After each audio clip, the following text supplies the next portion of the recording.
Fishaholic fam, welcome back to another episode. Today we are trying something different and gonna explore a new area way upriver here in the kayak, and it's a little after 10 a.m. so kind of a later-ish start, but it's been really cold down here in Florida actually for the last few days, dropping down into the 40s and 50s at night and only getting to a high of 65, which some of you guys up north probably are laughing. But you know, that's kind of cold for this area. And finally last night it only dropped down to about 60, and today it's going to be a balmy 80 degrees out here.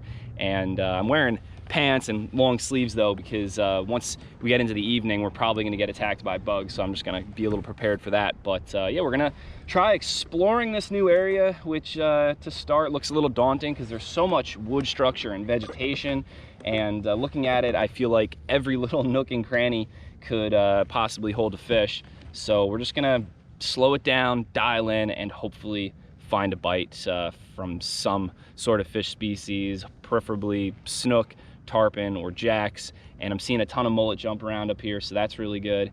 And also, before I forget, if you could check out the new Fishaholic hats, I'll put a link down in the description, and it would really mean the world to me if you pick something up. But anyway, enough chit and chatter. Let's put the GoPro on the head and see what we could find, so stay tuned. All right, so how we're gonna start is by tossing around the 4-inch Fishaholic finback shad, and right away looking at this little split in the river, I'm noticing a point there, a point there, and a point there. So that's gonna be, you know, little current breaks or little ambush points where possibly some predatory fish could be hanging out. So we'll go to this point straight ahead, and I could see current on its way in, hitting there, and then going left and right. So there could be some fish hanging on it. Looks like we got some houses with some docks down to the left, which could be good. Oh no. First snag on our first cast. Wow, look at all this wood structure. No. Dang, it is in there. Wow. Nice little shallow sandy spot and lily pads. I could see snook sitting right up in there if they wanted to find some warmer water. Little tip, if you can't ever get a jig out of a piece of wood by pulling it reverse, you just reel it up to the tip and you push it out.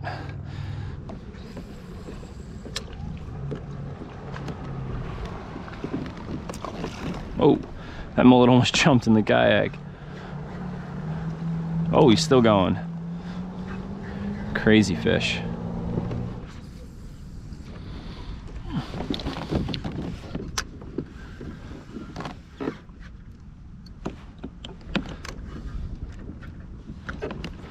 Another snag. This one's kind of deep. I don't know if I'll get this one. Dang. It's 5 feet down. Oh, I got it. Benefits of having a 7/6 rod. All right, I'm gonna cut to the other side. It looks like we got a canal up there with some seawalls and some docks.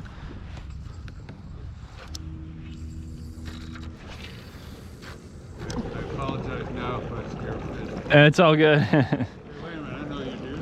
Oh yeah. Rich? Yeah. Okay. How's it going? All right, we fished about a quarter mile into this canal. No bites on the shad, so I'm gonna try taking it off. And I have a rattle trap in here that I think would work perfect up in here to try and just get some kind of reaction bite, because this water is pretty stained, and this little live target pinfish rattle trap I think will really work well. So we'll try it. See what happens. All right, let's get them. And I actually ran into a fan who cruised by on a jet ski, and he said that there's possibly some largemouth in here as well. So you know, they'll probably whack this if we put it in front of them. So it'd be cool just to at least get something.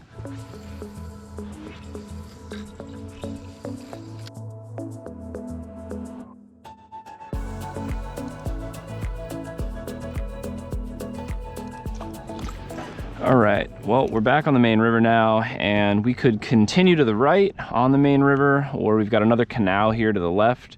And I think this canal looks a lot better, and it's a little bit different because this current's flowing upriver this way, and it can kind of like go, you know, to the left here and split. So we're gonna try just like the mouth area around this canal and see if this one's a little bit better than that first one we hit.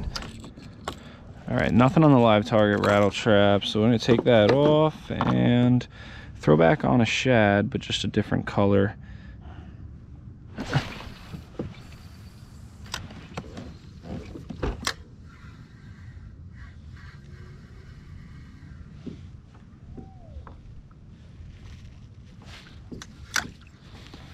I'm gonna try a different color shad. Maybe something a little brighter, just like that. We'll be able to get some bites. You know, the visibility in this water is probably only about 5-6 inches.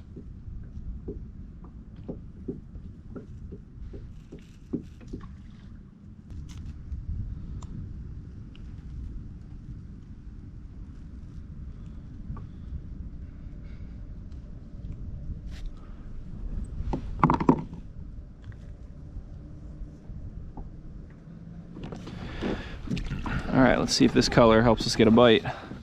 Oh yeah, a lot higher vis in this dirty water.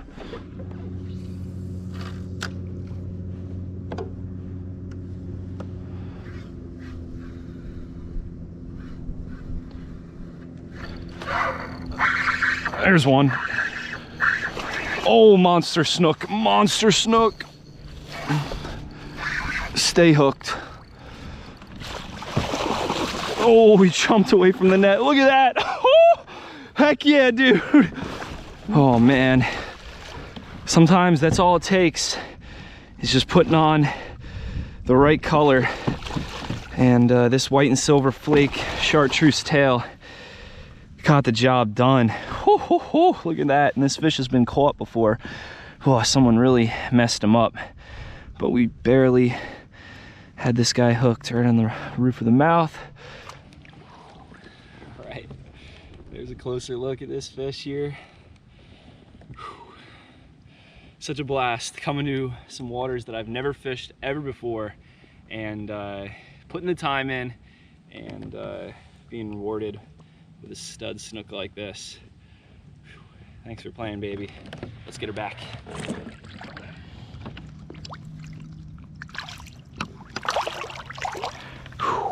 She took off right away. Whew! That's what I'm talking about. All right, let's keep working this canal. But yeah, I'm gonna put on a new leader because we're a little chafed up there. I'm using a 40-pound monofilament leader, and so cool to see how just changing the color can make a huge difference. It also could matter about the location. I mean, we came up into here and I had a feeling about this area just from looking at the vegetation and the few docks, and it's a very small little spot. So I was like, we could definitely dial in and fish like as much of this area as possible, so it wasn't really that daunting. And you know, as soon as we put on this color though, we took 3 casts and got slammed. So let's keep on working this area, and who knows, maybe we'll get on a couple more in here.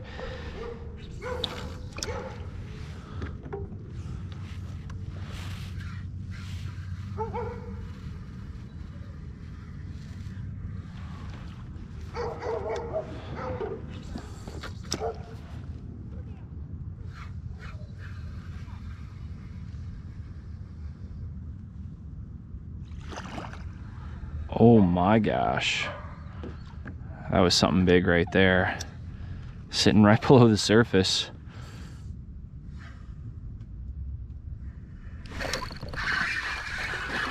What do we got here? What is this? Is this a snakehead? Oh my gosh, what is this? You guys are gonna have to identify this fish for me. That was crazy. I was just hopping the shad along the bottom and this thing crushed it. I'm gonna have to look this one up myself when I get home. It's pretty cool. Well, I guess we can add this species to the list of fish we could catch today. All right. Sweet. Well, we spent about an hour in that second canal, and I swear I covered like every little inch of that place, and I circled it like 5 or 6 times, and no other bites, just the 2 fish. We did have a pretty nice wake right next to the kayak, which could have been a nice snook that was like sitting right below the surface, or it possibly could have been like a gator. I didn't see its eyes, but who knows? I'm gonna say it was just like a big snook possibly. But we're gonna head up about a 1/4 mile to another canal that looked very similar, but it's a little after 4 p.m. right now, like 4:02. So we're gonna give it, you know, probably like another hour up here, and then we're gonna start working our way back because the ramp closes at sunset, so I don't want to get stuck in there, or I don't want my truck to get caught in the ramp. So yeah, we're gonna give it a little bit longer. If we can't get them up here at this last spot, then maybe we'll get them on our way back to the launch.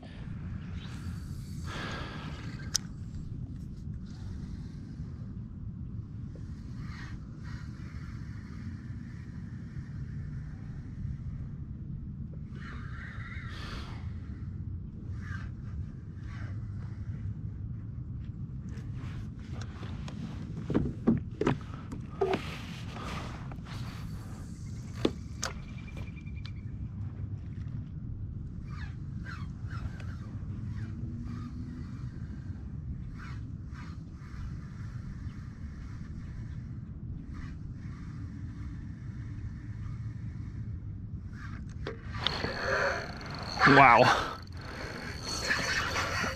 Oh my gosh.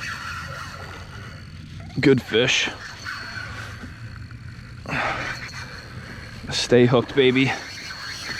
Oh my gosh.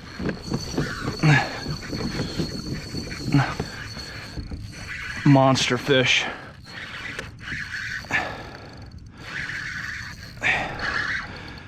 Oh, this came out of nowhere.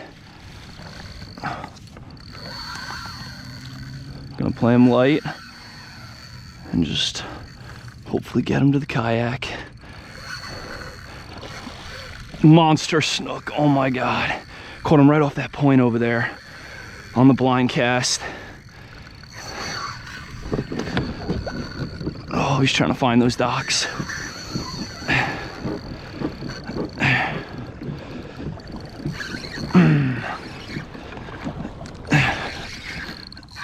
Get out of there.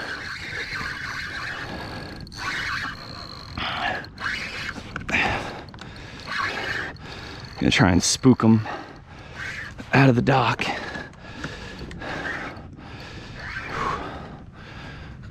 Oh man.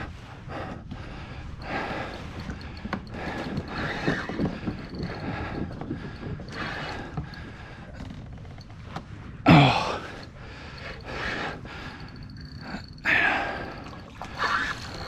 Come here, baby. Oh man. Oh, he's taking me for a ride. No.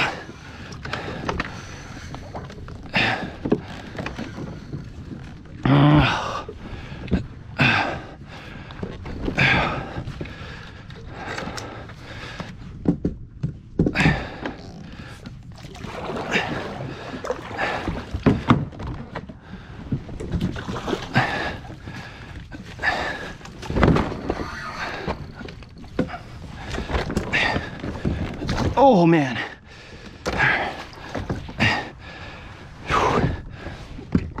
Oh my gosh. What? Oh my God.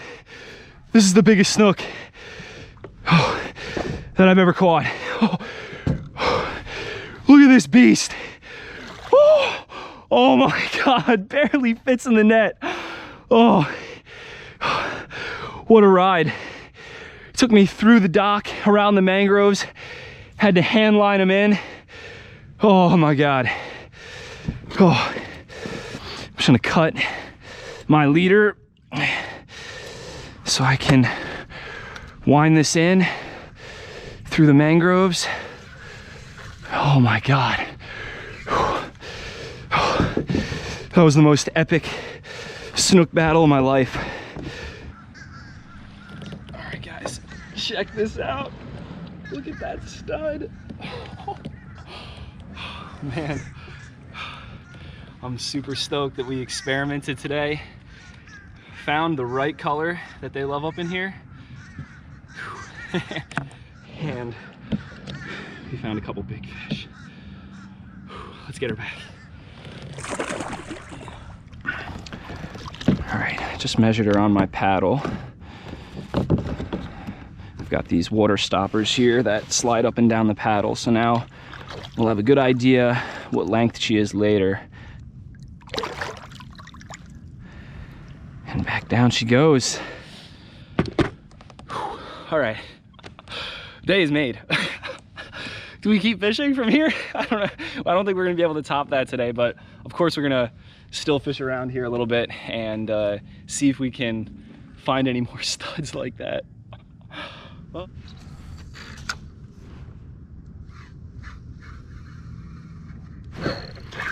whoa, what do we got here?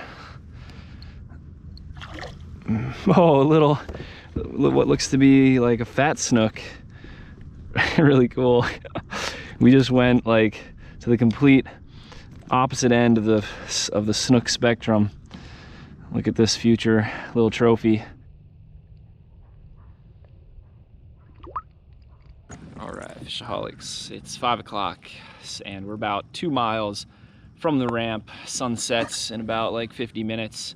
So we're gonna start working our way back, and if I catch anything else, I will add it to the end of this video.